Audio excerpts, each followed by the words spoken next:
left-winger George Soros is amassing tremendous political power with the help of some mainstream media.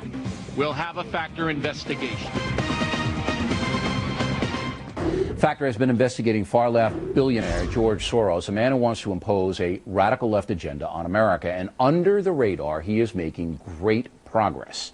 Soros has set up a complicated political operation designed to do two things: buy influence among some liberal politicians and smear people with whom he disagrees. An extremist who wants open borders, a one-world foreign policy, legalized drugs, euthanasia, and on and on. My book, Culture Warrior, documents the Soros policy and his tax-evading businesses located in Curacao and Bermuda.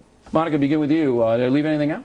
No, I think you were right on. And you know what? This is an incredibly well-oiled, brilliantly orchestrated machine.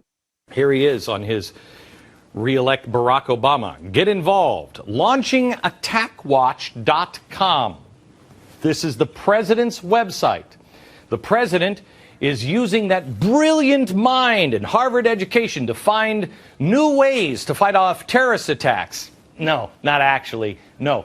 What he's looking to do here on his official website, barackobama.com, is to monitor inaccuracies, falsehoods, gossips, and smear. Well, now, if they just left it at that, I would say these guys are going to be busy just in the White House looking at all the things that they're doing. But no, these are smears, falsehoods, and lies against President Obama. Now, if that description sounds suspiciously similar to the other 900 progressive groups created by George Soros, you be right. Check out one of their first attacks. That's me. Their first attack. Conservative pundit Glenn Beck added his voice to a growing collection of false allegations about the president's record on Israel. We're talking a lot about Israel, said Beck, the president of the United States, I believe, has betrayed our last strong ally. Okay, that's an opinion. Mr. President, are you now trying to stifle people's opinions?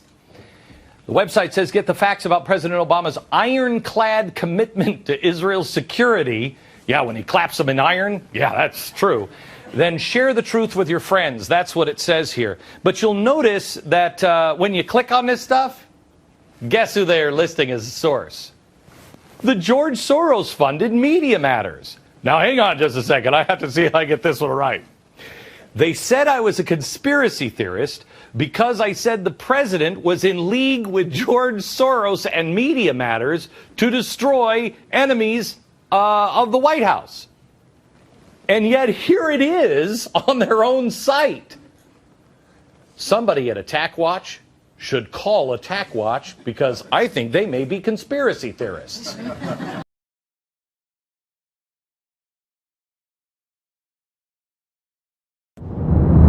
You can turn back now or learn the stuff they don't want you to know.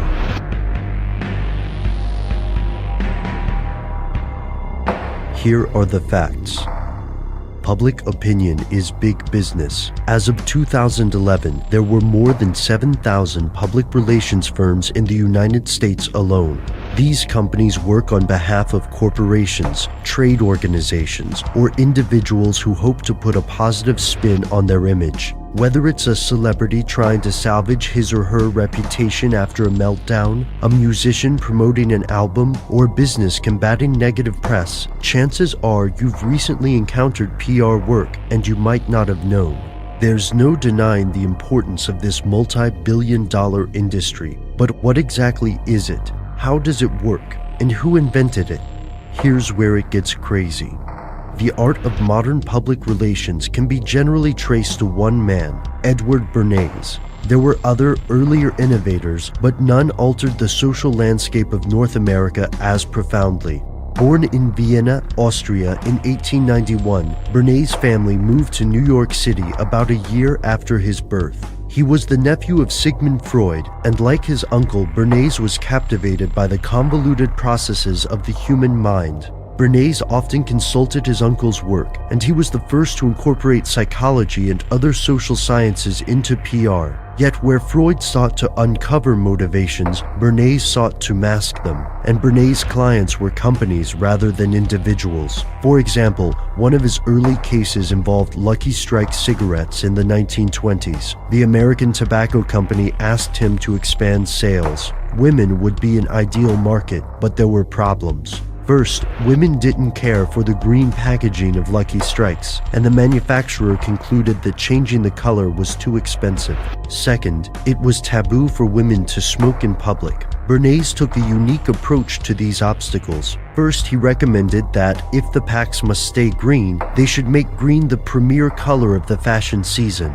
During his Green Ball campaign, Bernays convinced French designers to incorporate green into their latest fashion lines, and not just any green, but the specific dark green shade of Lucky Strike packaging. He also engineered a green gala at the Waldorf Astoria, featuring some of society's most prominent tastemakers. To address the problem of smoking in public, he linked Lucky Strike cigarettes to the women's liberation movement, arranging for young women to march down Fifth Avenue, smoking and calling the cigarettes torches of freedom. Instead of appearing to sell cigarettes, this seemingly spontaneous march appeared to be a part of the struggle for gender equality.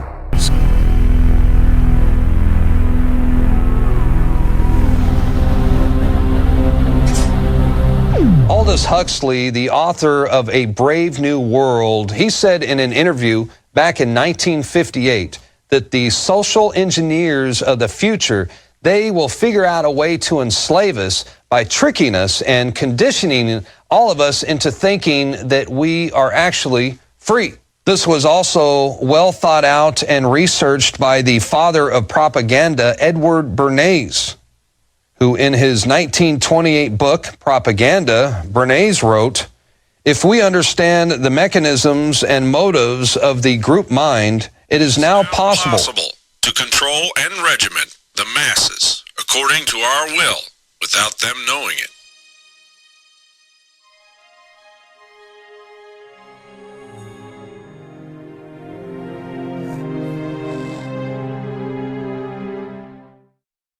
Now, Alex Jones with Paul Joseph Watson wrote Why the Elite Would Lose a Civil War.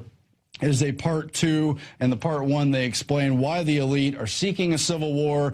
Basically, it's a tactic of division. It's a tactic of weakening confidence in the American system, scaring away investors, and, of course, setting up the New World Order system, the bankers themselves, as the saviors to basically seize upon civil unrest, broken down economy and everything else, because they're the ones who institute order out of chaos, of course, and outlining how really the system is showing us in so many ways through their amassing of bullets, through the continuity of government plan, through their Homeland Security occupation plan, how they want a war with Americans and how they're preparing for it and really trying to incite it over the course of the next 5 to 10 years. We don't really know if that is the timeline, but of course they factor in comments like those of Al Sharpton recently, who said, Americans, don't try to give me that nonsense about the Second Amendment. Your guns wouldn't do anything to stop drones. You're occupied by the American government already, so just give in and also shut up about that Second Amendment because you're ruled by drones.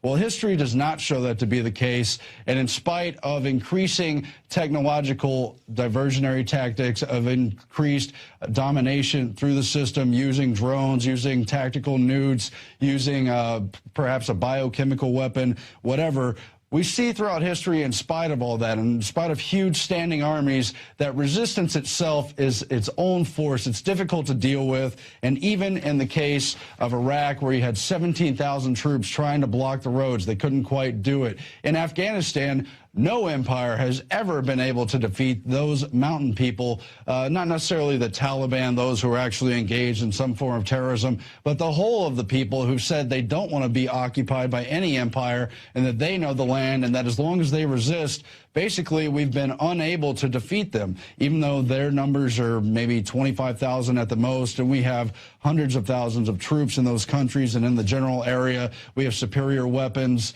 Doesn't really matter as long as there's a true spirit of resistance there. So the question is, if something like that comes to our country, do we still have the spirit of resistance? Because resistance is victory. If they ever did start a civil war, even if you wrote off 90% of the population to being complacent with that system, to going along with it, if 5% of the population, if 10% resisted, that not only literally outnumbers any army forces controlled by the government now, but it's also a people who cannot be conquered through spirit, because you can always find a way to resist. Even if you are disarmed, there's ways to destabilize the enemy. And once you have victories, if they're moral victories, those amplify, those resonate with the people, and the sympathy starts to turn back towards the rightful people, if right is on your side. Obviously, America today is not a country like that. We are an open society. We have pluralistic media. We have the rule of law. And nevertheless, the propaganda methods described in Orwell's 1984, newspeak, which is basically a language of deliberate deception, is flourishing in America today.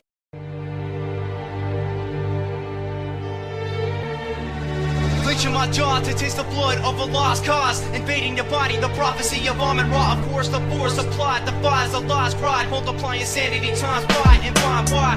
The beginning of an age where brain waves can wage war, permeating soldiers to the state core.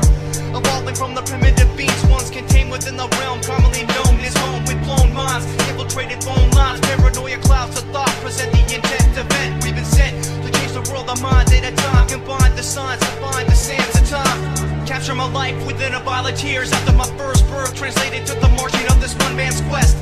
In depth with our dimension, exacerbating natural selection, the depth perception as we dance in the shadows of the falling gavel.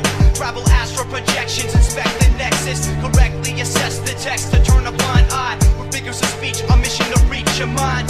Expanding the perimeter distension, incorporating infrared heat seeking frequency.